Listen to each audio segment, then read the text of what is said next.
Halo Sobat Raftel Sport, selamat datang kembali di channel kesayangan kita. Ada sebuah ironi besar dan realita pahit yang baru saja tersaji di kancah sepak bola Asia Tenggara. Di saat jutaan pasang mata berharap era baru bersama pelatih berkelas dunia, John Hartman, bisa membawa Garuda terbang lebih tinggi, realita di atas lapangan hijau justru menampar wajah kita dengan sangat keras. Bayangkan saja, timnas Indonesia yang digadang-gadang memiliki kualitas Eropa, justru harus hancur lebur dan angkat koper lebih awal dari ajang ASEAN Cup 2026. Di sisi lain, sang rival abadi, timnas Thailand, datang dengan skuad yang bisa dibilang seadanya. Mereka berlaga tanpa belasan pemain inti, tak ada nama-nama legendaris, namun tetap tampil luar biasa mengerikan dan menyapu bersih fase grup tanpa ampun. Bagaimana mungkin Thailand dengan mayoritas pemain lapis kedua dan talenta liga domestiknya mampu mendominasi penuh dominasi, sementara Indonesia yang memegang kendali penguasaan bola malah buntu dan mati kutu? Pada video spesial kali ini, Raftel Sport akan membedah secara mendalam misteri kegagalan sistem taktikal John Hartman, serta rahasia mutlak di balik kokohnya sistem sepak bola Thailand yang seolah tak pernah kehabisan amunisi. Pastikan kalian menonton sampai habis, jangan lupa like, subscribe, dan nyalakan lonceng notifikasi agar tidak tertinggal update tajam dari kami.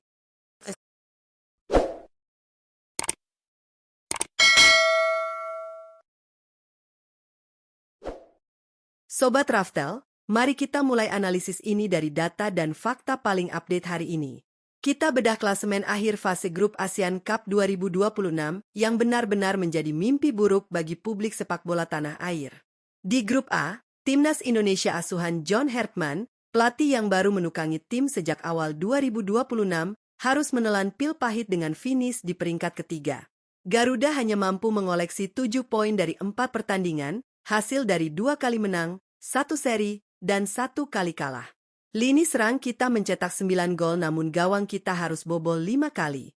Kita harus merelakan tiket semifinal direbut oleh rival sengit kita. Vietnam keluar sebagai juara grup dengan 10 poin kokoh tanpa tersentuh kekalahan, dan Singapura mendampingi di posisi runner-up dengan koleksi 8 poin.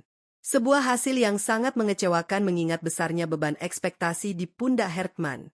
Kini, bandingkan dengan apa yang terjadi di grup B. Thailand, sang Raja Asia Tenggara, kembali membuktikan kelas dan superioritas mereka. Gajah Perang melenggang santai sebagai juara grup dengan poin sempurna absolut, 12 poin dari 4 laga. Mereka menyapu bersih seluruh kemenangan. Yang lebih gila dan tak masuk akal, skuad ini berhasil mencetak 10 gol tanpa sekalipun membiarkan gawang mereka kebobolan. Zero conceded. Padahal, mereka turun tanpa kekuatan utama. Realita klasemen ini membuka mata kita dengan lebar bahwa ada masalah sistemik yang fatal pada pendekatan timnas Indonesia saat ini, terutama ketika pemain-pemain abroad andalan kita tidak bisa turun gelanggang. Lalu, pertanyaan terbesarnya adalah, apa yang sebenarnya membuat taktik mahal ala John Hartman hancur lebur di turnamen ini? Jawabannya bermuara pada kebuntuan skema dan pola permainan yang terlalu monoton. Secara statistik pertandingan, di bawah kendali Hartman, timnas Indonesia hampir selalu mendominasi ball possession di kisaran 60 hingga 70%. Namun, penguasaan bola ini ibarat macan ompong yang hanya berputar-putar di sangkar sendiri. Tidak ada progresi serangan vertikal yang tajam. Skema permainan Hartman seolah terkunci pada satu rencana baku, menguasai bola di area pertahanan, memindahkannya perlahan ke sayap, dan diakhiri dengan umpan silang lambat atau crossing ke jantung pertahanan lawan. Pola repetitif ini dengan sangat mudah dibaca dan dipatahkan oleh barisan pertahanan rapat milik Vietnam dan Singapura. Penyakit utamanya ada pada minimnya kreativitas di lini tengah.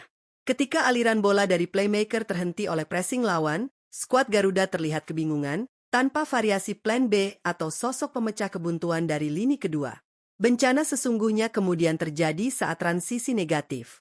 Saat asyik mengurung pertahanan lawan, lini belakang kita tertinggal dalam keadaan sangat rapuh. Kelengahan demi kelengahan tercipta.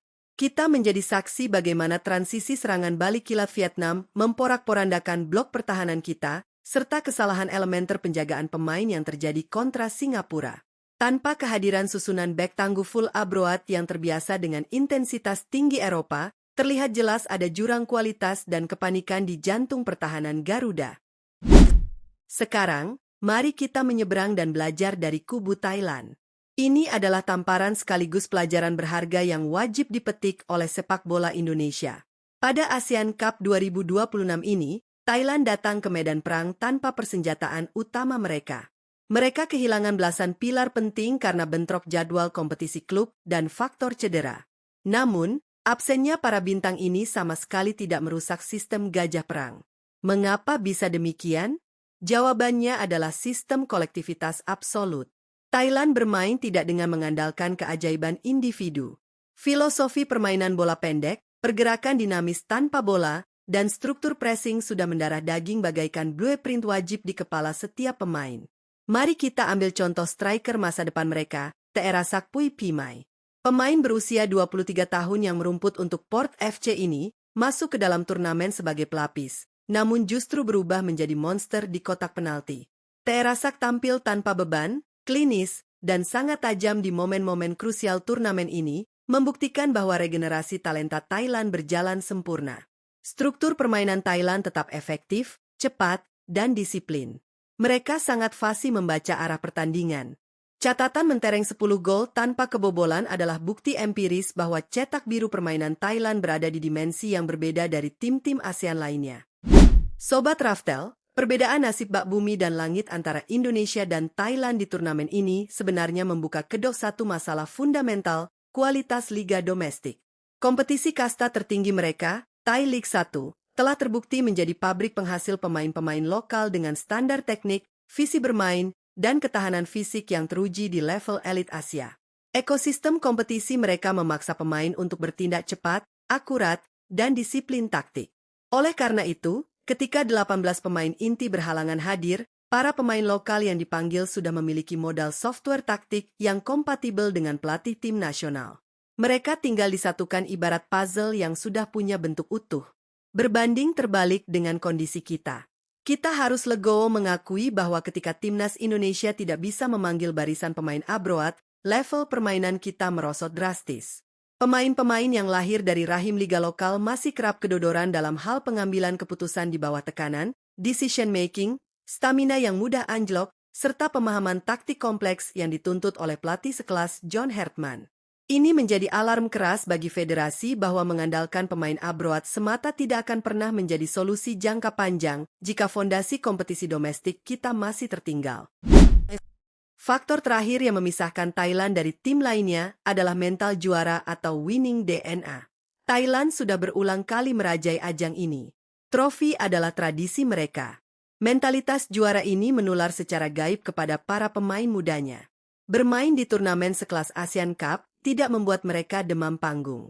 Pemain lapis kedua Thailand memiliki ketenangan luar biasa, tidak panik saat tertinggal, dan sangat berdarah dingin saat menyelesaikan peluang emas. Sebaliknya, tekanan ekspektasi besar selalu menjadi hantu yang mencekik skuad Garuda. Rasa haus gelar yang sudah puluhan tahun tak kunjung reda, ditambah sorotan jutaan netizen, kerap kali membuat kaki para punggawa kita terasa kaku. Alih-alih bermain lepas, skuad kita justru terbebani oleh kewajiban untuk menang, yang akhirnya memicu blunder-blunder yang harus dibayar sangat mahal. Kegagalan memalukan di fase grup ASEAN Cup 2026 ini harus menjadi momentum evaluasi besar-besaran bagi PSSI dan Coach John Hartman. Memang, kedatangan Hartman sempat memantik euforia dan optimisme, namun taktik penguasaan bola tanpa tusukan mematikan terbukti usang dan mudah dihancurkan. Kita sadar, kita tidak bisa selamanya berlindung di balik punggung pemain abroad. Thailand telah memberikan masterclass gratis, bahwa fondasi kompetisi lokal yang matang dan pembinaan usia muda yang terstruktur adalah kunci utama untuk mendominasi jagat sepak bola secara berkesinambungan. Bagaimana menurut pandangan kalian, Sobat Raftel? Apakah taktik John Hartman masih layak diberi waktu dan kesempatan? Ataukah perombakan radikal sistem liga domestik yang harus dieksekusi secara instan? Kami sangat menantikan pendapat liar dan analisis tajam kalian di kolom komentar di bawah. Terima kasih sudah menemani analisis spesial dari Raftel Sport kali ini. Jangan lupa klik tombol like jika kalian setuju dengan pembedahan taktik ini, share video ini ke teman-teman tongkrongan sepak bola kalian, dan pastikan subscribe agar tak ketinggalan konten-konten update seputar dunia olahraga. Salam olahraga, jayalah terus sepak bola Indonesia, dan sampai jumpa di video berikutnya.